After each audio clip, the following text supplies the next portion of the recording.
How do you navigate difficult times? First and foremost, if you clicked on this video, you're probably going through some sort of challenge. So I want to give you some love, some empathy. I've been there myself. And I want to relate with you and show you how your challenges, your struggles are what shape you, and they're going to be the thing that provides so much power for you in the future. Now, if you and I have not met yet, my name is Troy Fontana. My goal is to help you 10x your results in life. Now, it's our wounds, it's our scars that create a universal language. It's the one language we all speak because you've all been through something. And if you haven't already, make sure you like, share, subscribe, all that stuff for the channel. And also, when you have a chance, head over to my website, troyfontana.co. The description is below because I have some valuable insights that are also going to help you in your journey. But now let's go ahead and get into the video. So when you're going through a difficult season, first and foremost, it's easy to believe that like this is what it's always going to be like.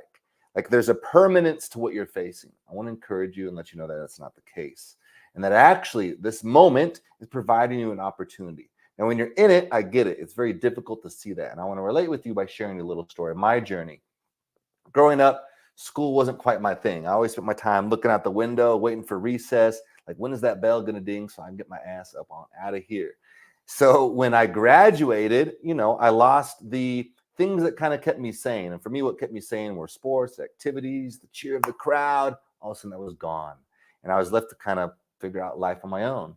And I didn't have a strong belief in my intelligence. I didn't have a strong belief in myself, for that matter. And I was just kind of aimlessly wandering through life.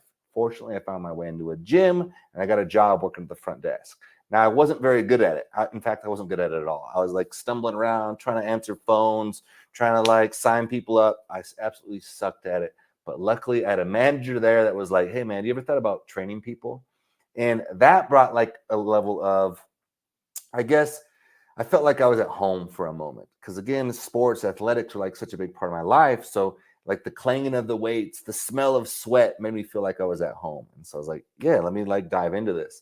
But now taking the test to become a personal trainer felt like a monumental like thing a mountain that I would have to climb. And I felt very unequipped to climb it. I felt like I was looking up at like Mount Everest in like maybe wearing shorts and a t-shirt. Like, how the hell am I going to scale this thing?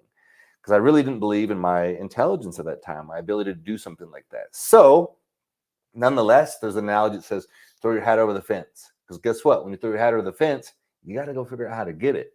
So I figured out how to go get it. I signed up for the test. And the next thing you know, to my surprise, I actually passed the exam. So there I go. I'm on my way to being a personal trainer. And for a season, now all of a sudden I felt like some momentum. I felt like I had something going on in life. Because before that, from after high school up to this point, to be honest, man, I was just kind of like trying to escape reality. I was partying, doing anything I could just to get away from reality. I did not like who I was. I didn't like where I was at life. And I was looking for something different. And again, I felt like there was permanence in that. Like, this is always the way it's going to be. I didn't understand at the time how you could look for opportunities or how you could learn through these situations. I was just fortunate to get kind of thrown a life raft. Like, hey, let me hang on to this thing. But that's why I also knew when I grabbed on that life raft, like, let me really grab onto this thing and get some momentum with it. So the next thing you know, I'm training people and I'm actually enjoying it. I'm actually pretty good at it. And next thing you know, I start to like think, man, maybe I should open my own business someday. Maybe I could have my own gym. And so I went on a path of discovery. I started learning from other people, asking questions here, kind of putting the pieces together. And when you really put your mind towards something, it'll almost figure it out for you.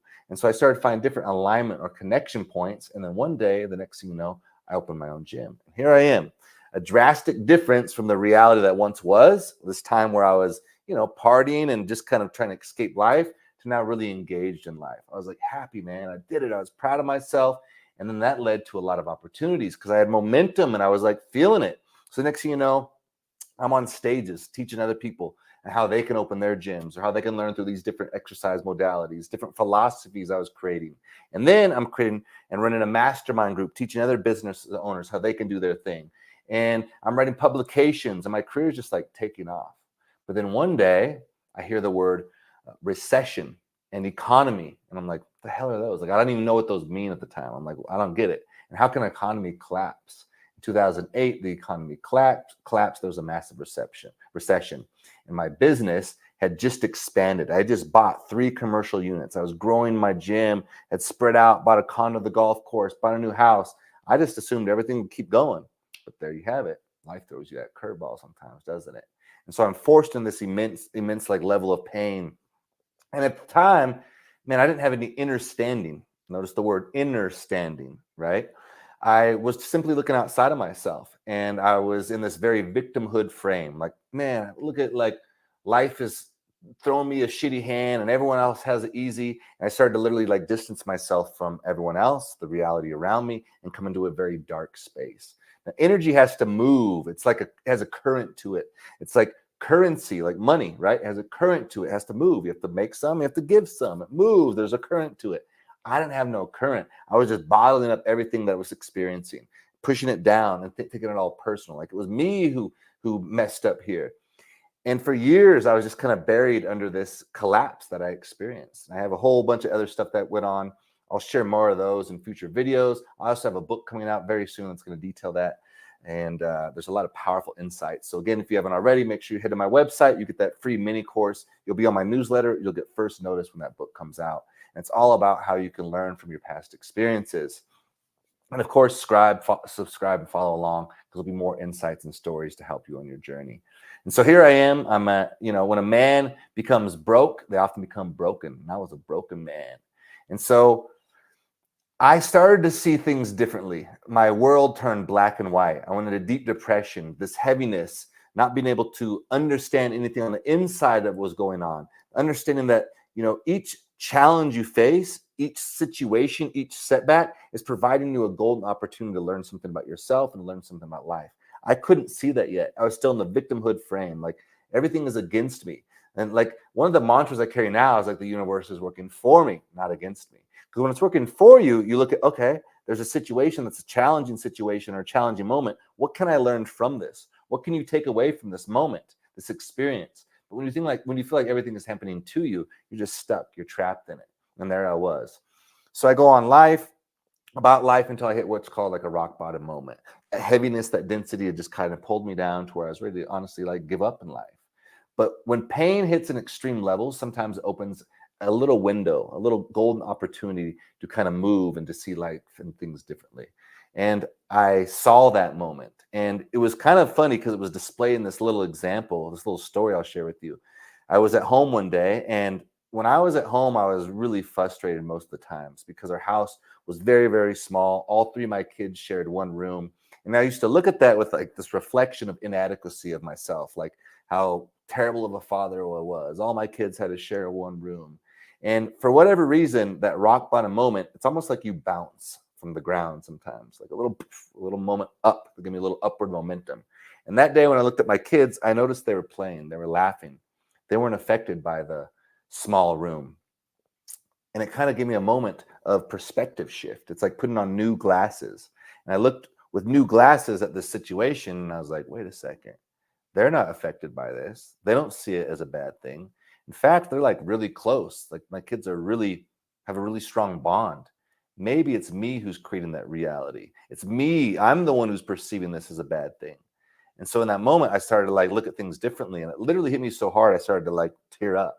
I'm like, damn, I've been thinking this is like a terrible thing the whole time. But actually, this is kind of powerful. My kids seem to really enjoy it. How special. And it made me like very curious. I'm like, wait, if I just start looking at everything different. And one of the key takeaways was maybe I'm putting meaning onto everything around me that doesn't actually have to be the way it is. Like, why does this have to be a bad thing? If I looked at it through a different lens, it might actually be a good thing. Like someone else to be in this situation, just to have a home, man, that would be powerful. That'd be a beautiful thing for them. And so it really started to put me in like grounded in this like gratitude. And I went on a journey literally where for 30 days, I was going to write down everything I was grateful for and why I was grateful for it. And that's what I did for 30 days. It was so powerful. I ended up doing it for over 200 days. And it changed my like reality. I started to see like even in those challenging, those painful situations, I could find little moments of beauty. And as I would look at them, these little moments of beauty, I would see more of them and more of them and more of them. And it started to change my reality. And then I started to find gratitude and actually happiness in the same situation I was already in. Nothing changed, just my perspective changed. It's like, shit. And as my mind started to change, I started to see more of that. Well, guess what? I started to see other things as opportunities. So I was like, man, maybe I could do this. Maybe I could do that. My mind opened up instead of being collapsed by this victimhood frame that I was kind of trapped under. And so that's exactly what happened. My reality started to shift for the better. And then I go along life. I start to create some other things. I have a lot of movement in life. And then I've been through so much in my life that my spouse and I kind of woke up one day and we were in different situations. It's like we're on different sides of the room. And it wasn't any fault of anyone. There's no fingers to point. It was just that when you go through a lot of challenging stuff at a young age, and then for a decent, well, not decent, for a long period of time, you wake up and you're a different person. And we were both different people for the better, but there was a shift in our relationship. And I don't think anyone goes into marriage looking for that or hoping for that. But when you do experience something like that, it again opens a window of pain, right? And also with that pain comes another opportunity to grow, another opportunity to learn. And so anytime you're in these situations, again, you're looking for the lesson. Just like I tell my kids, grab the lesson, grab the lesson. What's your lesson here? What's the lesson? So I'd ask myself the same thing. What's the lesson? And I realized, again, I didn't have to let society define what was taking place or what that had to mean or the pain I had to experience. I could change it and create it for myself. And what I started to do was to notice that I could witness an emotion for what it was rather than being the emotion. What I mean by that was I would experience sadness and I would just witness it and go, oh, there's sadness, rather than I am sad or I am sadness. There's anger. Oh, that's what anger looks like. That's what anger feels like. Oh, there's joy. There's hope. That's what that looks like. And I learned to become the observer and the witness of my thoughts. It's a powerful concept in itself. And it shows you that you are not your mind. You're the thing that can observe your mind, observe your thoughts.